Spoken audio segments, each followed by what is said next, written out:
السلام علیکم، میں ہوں آپ کی میزبان عائزہ نثار اور آپ دیکھ رہے ہیں ڈیلی شاہین۔ دعا اللہ کے ہاں دعا سے زیادہ کسی چیز کا درجہ نہیں۔ جب یہ بات یقینی اور مانی ہوئی ہے کہ اس دنیا کا سارا کارخانہ اللہ ہی کے حکم سے چل رہا ہے اور سب کچھ اسی کے قبضہ اور قدرت میں ہے، تو ہر چھوٹی بڑی ضرورت میں اللہ سے دعا کرنا بالکل فطری بات ہے۔ اس لیے ہر مذہب کے ماننے والے اپنی ضرورتوں میں اللہ سے دعا کرتے ہیں، لیکن اسلام میں اس کی خاص طور سے تعلیم اور تاکید فرمائی گئی ہے۔ قرآن شریف میں ایک جگہ ارشاد ہے اور فرمایا تمہارے پروردگار نے کہ مجھ سے دعا کرو میں قبول کروں گا۔ دوسری جگہ ارشاد ہے کہہ دو کیا پرواہ تمہاری میرے رب کو اگر نہ ہو تمہاری دعائیں۔ پھر دعا کے حکم کے ساتھ یہ بھی اطمینان دلایا گیا ہے کہ اللہ تعالیٰ اپنے بندوں سے بہت قریب ہے، وہ ان کی دعاؤں کو سنتا اور قبول کرتا ہے۔ اور اے رسول، جب تم سے میرے بندے میرے متعلق پوچھیں تو انہیں بتاؤ کہ میں ان سے قریب ہوں، پکارنے والا جب مجھے پکارتے ہیں تو میں ان کی پکار کو سنتا ہوں۔ رسول صلی اللہ علیہ وآلہ وسلم نے ہم کو یہ بھی بتلایا کہ اپنی ضرورتوں کو اللہ تعالیٰ سے مانگنا اور دعا کرنا اعلیٰ درجے کی عبادت ہے، بلکہ عبادت کا روح اور اس کا مغز ہے۔ چنانچہ حدیث شریف میں ہے کہ دعا عبادت ہے، اور ایک روایت میں یہ ہے کہ دعا عبادت کا مغز اور جوہر ہے۔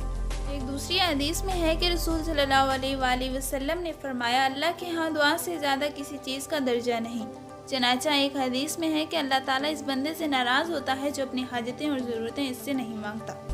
دنیا میں کوئی آدمی اگر اپنے کسی گہرے دوست یا اپنے کسی قریبی عزیز سے بار بار اپنی ضرورتوں کا سوال کرے تو وہ اس سے تنگ آ کر خفا ہو جاتا ہے، لیکن اللہ پاک اپنے بندوں پر ایسا مہربان ہے کہ وہ نہ مانگنے پر خفا اور ناراض ہوتا ہے۔ ایک اور حدیث میں ہے کہ جس شخص کے لیے دعا کے دروازے کھل گئے، یعنی اللہ تعالیٰ کی طرف سے جس کو دعا کی توفیق ملی اور اصلی دعا کرنا جسے نصیب ہو گیا، تو اس کے لیے اللہ کی رحمت کے دروازے کھل گئے۔ ہر کسی صورت اور مقصد کے لیے اللہ تعالیٰ سے دعا کرنا جس طرح اس کو حاصل کرنے کی تدبیر ہے، اسی طرح دعا ایک اعلیٰ درجے کی عبادت بھی ہے جس سے اللہ تعالیٰ بہت راضی اور خوش ہوتا ہے اور اس کی وجہ سے رحمت کے دروازے کھول دیتا ہے۔ یہ شان ہر دعا کی ہے، خواہ وہ کسی دینی مقصد کے لیے کی جائے یا کسی دنیاوی ضرورت کے لیے، مگر شرط یہ ہے کہ کسی برے اور ناجائز کام کے لیے نہ ہو۔ ناجائز کام کے لیے دعا کرنا بھی ناجائز گناہ ہے۔ ایک بات یہ بھی یاد رکھنے کی ہے کہ دعا جس قدر دل کی گہرائی اور خود کو جس قدر عاجز و بے بس سمجھ کر اللہ کی قدرت اور رحمت کے جتنے یقین کے ساتھ کی جائے، وہ اسی قدر اس کی قبول ہونے کی زیادہ امید ہوتی ہے۔ جو دعا دل سے نہ کی جائے بلکہ صرف رسمی طور پر زبان سے کی جائے، وہ دراصل دعا ہوتی ہی نہیں۔ حدیث شریف میں ہے کہ اللہ تعالیٰ وہ دعا قبول نہیں کرتا جو دل کی غفلت کے ساتھ کی جائے۔ اگرچہ اللہ تعالیٰ ہر وقت کی دعا سنتا ہے، لیکن حدیث سے معلوم ہوتا ہے کہ بعض خاص وقتوں میں دعا زیادہ قبول ہوتی ہے، مثلا فرض نمازوں کے بعد، رات کے آخری حصے میں، یا روزے کے افطار کے وقت، یا ایسے ہی کسی نیک کام کے بعد، یا سفر کی حالت میں، خاص کر جب سفر دین کے لیے ہو اور اللہ کی رضا کے لیے بھی ہو۔ یہ بھی یاد رکھنا چاہیے کہ دعا کے قبول ہونے کے لیے آدمی کا ولی ہونا یا متقی ہونا شرط نہیں ہے، اگرچہ اس میں شبہ نہیں کہ اللہ کے نیک اور مقبول بندوں کی دعائیں زیادہ قبول ہوتی ہیں، لیکن ایسا نہیں ہے کہ عام لوگوں اور گناہ گاروں کی دعائیں سنی ہی نہ جاتی ہوں۔ اس لیے کسی کو یہ خیال نہ کر کے دعا نہیں چھوڑنی چاہیے کہ ہم گناہ گاروں کی دعا سے کیا ہوگا۔ اللہ رحیم و کریم ہے، جس طرح اپنے گناہ گار بندوں کو کھلاتا پلاتا ہے، اسی طرح ان کی دعائیں بھی سنتا ہے۔ اسی لیے اللہ سے دعا سب کو کرنی چاہیے، دعا مستقل عبادت بھی ہے، اس لیے دعا کرنے والے کو ثواب تو بہرحال ملے گا۔ اگرچہ چند مرتبہ دعا کرنے سے مقصد حاصل نہ ہو تو بھی مایوس نہیں ہونا چاہیے اور نا امید ہو کر دعا نہیں چھوڑنی چاہیے۔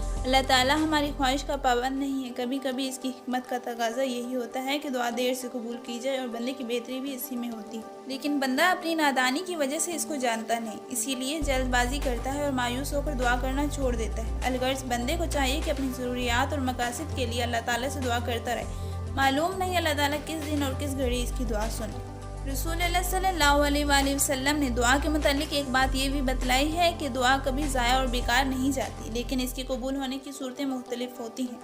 کبھی ایسا ہوتا ہے کہ اللہ تعالیٰ اس بندے کو وہ چیز دینا بہتر نہیں سمجھتا، اسی لیے وہ تو ملتی نہیں، لیکن اس کے بجائے کوئی اور نعمت اس کو دے دی جاتی ہے، یا کوئی آنے والی بلا اور مصیبت ٹال دی جاتی ہے، یا اس دعا کو اس کے گناہوں کا کفارہ بنا دیا جاتا ہے۔ چونکہ بندے کو اس راز کی خبر نہیں ہوتی، اسی لیے وہ سمجھتا ہے کہ میری دعا بیکار گئی۔ اور کبھی ایسا ہوتا ہے کہ اللہ تعالیٰ دعا کو آخرت کے لیے ذخیرہ بنا دیتا ہے، یعنی بندہ جس مقصد کے لیے دعا کرتا ہے وہ تو اللہ تعالیٰ اس دنیا میں اس کو نہیں دیتا، لیکن اس کو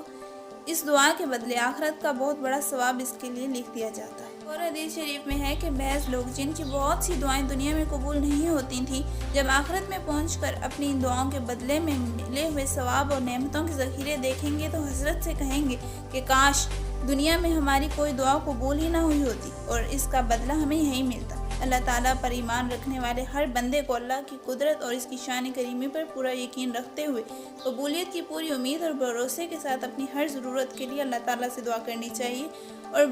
بالکل یقین رکھنا چاہیے کہ دعا ہرگز ضائع نہیں کی جائے گی۔ دعا ایسے اچھے الفاظ میں کرنی چاہیے جن سے اپنی عاجزی اور بیچارگی اور اللہ تعالیٰ کی عظمت اور کبریائی ظاہر ہو۔ ویڈیو پسند آنے کی صورت میں ویڈیو کو لائک کرنا نہ بھولیں اور مزید اس طرح کی ویڈیوز دیکھنے کے لیے سبسکرائب کا بٹن ضرور دبائیں اور ہماری ویڈیوز کو سب سے پہلے دیکھنے کے لیے بیل آئیکن کو پریس کریں۔